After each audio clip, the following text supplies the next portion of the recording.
Sir Bhagyalakshmi serial ನೋಡ್ಕೊಂಡು ಆ ಕಡೆ ಅಡುಗೆ ಮಾಡ್ಕೊಂಡು ಈ ಕಡೆ ನನ್ನ ಮಿಷಿನಲ್ಲಿ ತಿಂಗಳ 50,000 ರೂಪಾಯಿ ದುಡಿತಾ ಇದ್ದೀನಿ. ಸೀರಿಯಲ್ ನೋಡ್ಕೊಂಡು ಮನೇಲಿ ಕುತ್ಕೊಂಡಿರೋಂಥ ಹೆಣ್ಮಕ್ಳಿಗೆ ನಾನು ಹೇಳೋದಿಷ್ಟೇನೆ, ನೀವು ಈ ಥರ ಒಂದು ಮಿಷಿನ್ನ ಮನೇಲಿ ಹಾಕ್ಕೊಂಡು ತಿಂಗಳಿಗೆ 50,000 ರೂಪಾಯಿ ದುಡಿಬೋದು ಅಂತ ನಾನು ಹೇಳ್ತೀನಿ. ನಾನೊಬ್ಳು ಹೆಣ್ಮಗಳಾಗಿ ನಿಮ್ಮ ಹತ್ರ ಕೇಳ್ಕೊಳ್ಳೋದಿಷ್ಟೇನೆ, ಈ ಒಂದು ವಿಡಿಯೋನ ಶೇರ್ ಮಾಡಿ. ತುಂಬಾ ಜನ ಮನೇಲಿ ಕುತ್ಕೊಂಡಿರೋಂಥ ಹೆಣ್ಮಕ್ಳಿಗೆ ತುಂಬಾ ಹೆಲ್ಪ್ ಆಗುತ್ತೆ. ಆದಷ್ಟು ಶೇರ್ ಮಾಡಿ ಈ ವಿಡಿಯೋನ.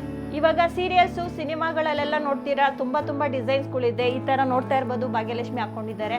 ಆ ಥರ ನಿಮಗೂ ಕೂಡ ಮಾಡ್ಕೋಬೇಕು ಅಂತ ಅನಿಸುತ್ತೆ. ಅವಾಗ ನೀವು ಕೂಡ ಮಾಡ್ಕೋಬೋದು, ಬೇರೆಯವ್ರಿಗೂ ಕೂಡ ಮಾಡ್ಕೊಡ್ಬೋದು.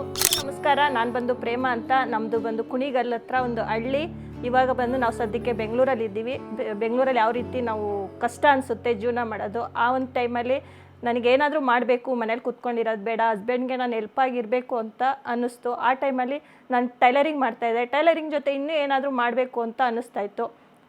ಒಂದು 5-6 ಇಯರ್ಸ್ ಬ್ಯಾಕೆ ನಾನು ಈ ಒಂದು ಮಿಷಿನ್ ಹಾಕಬೇಕು ಅಂತ ಅಂದ್ಕೊಂಡಿದ್ದೆ ಮನಸ್ಸಲ್ಲಿ. ಆದರೆ ನನಗೊಂದು ಜಿಗುಪ್ಸೆ ಇತ್ತು, ಅಲ್ಲಿ ತೊಗೊಳೋದು, ಏನು ಮಾಡೋದು ಅನ್ನೋದು. ಹೀಗೆ ಹುಡುಕ್ತಾ ಇರಬೇಕಾದ್ರೆ ಬೊಮ್ಮನಹಳ್ಳಿ ಹತ್ರ ಒಂದು R3V ಕಂಪ್ನಿ ಇದೆ ಅಂತ ಗೊತ್ತಾಯಿತು. ನಂಗೆ ಇಷ್ಟ ಆಯಿತು. ಈ ಒಂದು ಮಿಷಿನ್ನ ನಾನು ಹಾಕಿಸ್ಕೊಂಡೆ. ಇವಾಗ ಈ ಮಿಷಿನ್ ಹಾಕಿಸ್ಕೊಂಡ್ಮೇಲೆ ಹಸ್ಬೆಂಡ್ಗೂ ಕೂಡ ನಾನು ಹೆಲ್ಪಾಗಿ ನಿಂತಿದ್ದೀನಿ. ಒಂದು ಖುಷಿ ಇದೆ ಈ ಒಂದು ಮಿಷಿನ್ ಹಾಕ್ಸ್ಕೊಂಡ್ಮೇಲೆ. ಇಲ್ಲೂ ನೋಡ್ತೀನಿ, ನನ್ನ ಮನೇಲಿ ಕೆಲಸ ಕೂಡ ಆಗ್ತಾಯಿದೆ.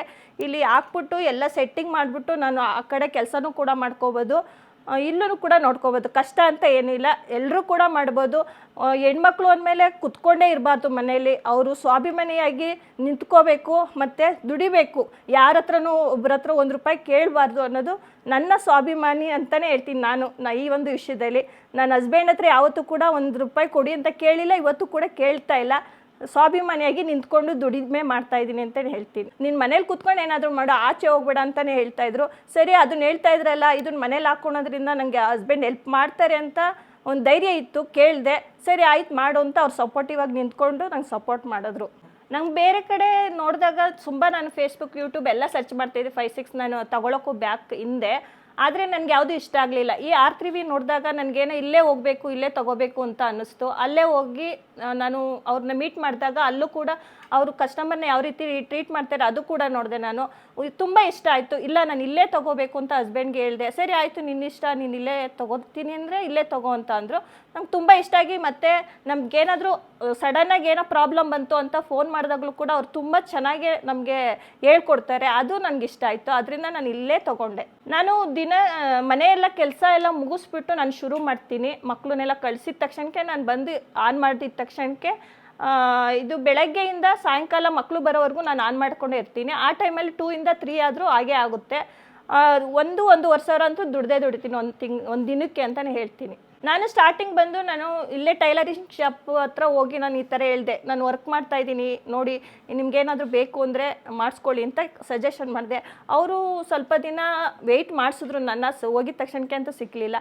ಸರಿ, ಆಮೇಲೆ ಅವರೇನೆ ನನಗೆ ಕರೆದು ಈ ಥರ ವರ್ಕ್ ಇದೆ ಮಾಡಿಕೊಡ್ತೀರಾ ಅಂದರು. ಸರಿ ಆಯಿತು ಮಾಡಿಕೊಡ್ತೀನಿ ಅಂತ ಈ ಥರ ನಾನು ಒಂದೊಂದು ಟೈಲರ್ ಶಾಪ್ ಹತ್ರ ಹೋಗಿ ನಾನು ಫಸ್ಟು ಅವ್ರಿಗೆ ಹೇಳಿದೆ. ಅವರು ನನಗೆ ವರ್ಕ್ ಮಾಡೋದಕ್ಕೆ ಕೊಟ್ಟರು. ಇಲ್ಲಿ ನಾನು ಪಾರ್ಟ್ ಟೈಮ್ ಮಾಡ್ತಾ ಇರೋದ್ರಿಂದ ಒಂದು ತಿಂಗಳಿಗೆ 50,000 ದುಡಿತಾ ಇದ್ದೀನಿ. ಫುಲ್ ಟೈಮ್ ಮಾಡ್ತೀವಿ ಅಂದರೆ 1 ಲಕ್ಷದ ಮೇಲೆ ದುಡಿಬೋದು. ನಾವು ಹೋಗಿದ್ದು ಒಂದು ವೀಕಿಗೆ ನನಗೆ ಮಿಷಿನ್ ಸಿಕ್ತು. ನಾವು ಫುಲ್ ಕ್ಯಾಶಲ್ಲೇ ತೊಗೊಂಡಿದ್ದು. ನಿಮಗೆ ಬೇಕು EMI ಅಲ್ಲಿ ನಾವು ತೊಗೋತೀವಿ ಇಲ್ಲ ಅಂತ ಅಂದರೆ EMI ಕೂಡ ಕೊಡ್ತಾರೆ. ಮತ್ತು ನಿಮಗೇನೇ ಟ್ರೈನಿಂಗು ನಾವು ಅಲ್ಲೋಗಿ ತೊಗೊಳಕ್ಕಾಗಲ್ಲ ಅಂದರೆ ಮನೆಗೂ ಕೂಡ ಬಂದು ಟ್ರೈನಿಂಗ್ ಕೊಡ್ತಾರೆ. ಇಲ್ಲ ನಾವು ಅಲ್ಲೇ ಹೋಗಿ ತೊಗೋತೀವಿ ಅಂದರೆ 1 ವೀಕ್ ಕೊಡ್ತಾರೆ.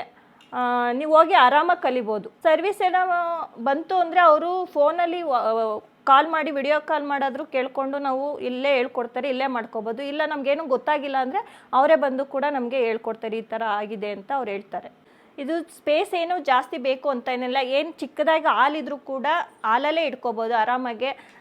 ಇವಾಗ ಶಾಪೇ ಇಡಬೇಕು, ಶಾಪಲ್ಲೇ ಮಾಡಬೇಕು ಅನ್ನೋದೇನಿಲ್ಲ. ನಾನು ಕೂಡ ಮನೇಲೇ ಇಟ್ಕೊಂಡು ಮನೇಲೇ ಮಾಡ್ತಾಯಿದ್ದೀನಿ. ನೀವು ಕೂಡ ಮನೇಲೇ ಜಾಗ ಇದ್ದರೆ ಮನೇಲೇ ಮಾಡ್ಬೋದು. ನೋಡಿ, ಅಲ್ಲಿ ಕಿಚನ್ ಇದೆ, ಇಲ್ಲೇ ಹಾಲಿದೆ, ಇಲ್ಲೇ ಮತ್ತು TV ಕೂಡ ಇದೆ. ನಾನು ಇಲ್ಲೇ ಆರಾಮಾಗಿ TV ಕೂಡ ನೋಡಿಕೊಂಡು ಇಲ್ಲೇ ನನ್ನ ಕೆಲಸನ ಮಾಡ್ತೀನಿ. ಆರಾಮಾಗಿ ಮಾಡ್ಬೋದು. ಮತ್ತು ಕರೆಂಟ್ ಜಾಸ್ತಿ ಎಳೆಯುತ್ತಾ ಆ ಥರ ಕೂಡ ನಿಮ್ಮ ಮೈಂಡಲ್ಲಿರುತ್ತೆ. ಆ ಥರ ಏನಿಲ್ಲ. ನೀವೇನು ಟೈಲರಿಂಗ್ ಮಿಷಿನ್ಗೆ ಯೂಸ್ ಮಾಡ್ತೀರೋ ಅದಕ್ಕಿಂತ ಕಡಿಮೆ ಪವರ್ ಇದು ಎಳೆಯುತ್ತೆ ಅಂತಲೇ ಹೇಳ್ತೀನಿ. ಇದು ಬಂದು R3V ಕಂಪ್ನಿ ಅನ್ನೋ ಒಂದು ಕಂಪ್ನಿ ಮಡಿವಾಳ ಹತ್ರ ಇದೆ, ಪೊಲೀಸ್ ಸ್ಟೇಷನ್ ಹತ್ರ. ನೀವೇನಾದರೂ ತೊಗೋಬೇಕು, ಇಂಟ್ರೆಸ್ಟ್ ಇದೆ ಅನ್ನೋರು ಫೋನ್ ನಂಬರ್ ಕೊಟ್ಟಿರ್ತೀನಿ. ಆ ಫೋನ್ ನಂಬರ್ಗೆ ಕಾಂಟ್ಯಾಕ್ಟ್ ಮಾಡ್ಬೋದು ನೀವು.